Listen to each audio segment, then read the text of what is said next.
बेटे जहाँ पैदा होते हैं वहीं पलते भी हैं, वहीं जीते हैं, वहीं मरते हैं। उनके नसीब में माँ की गोद के साए और बाप के कदमों की खाक लिखी जाती है।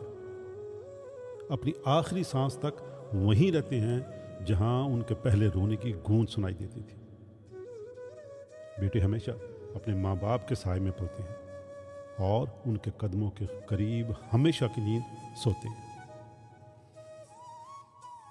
उनका जनाजा भी उन्हीं गलियों से गुजरता है जहां उनके बचपन की हंसी गूंजा करती थी, और दफन भी फिर वो वहीं होती हैं जहां माँ बाप की कब्रें मिट्टी ओढ़े सो रही होती हैं। मगर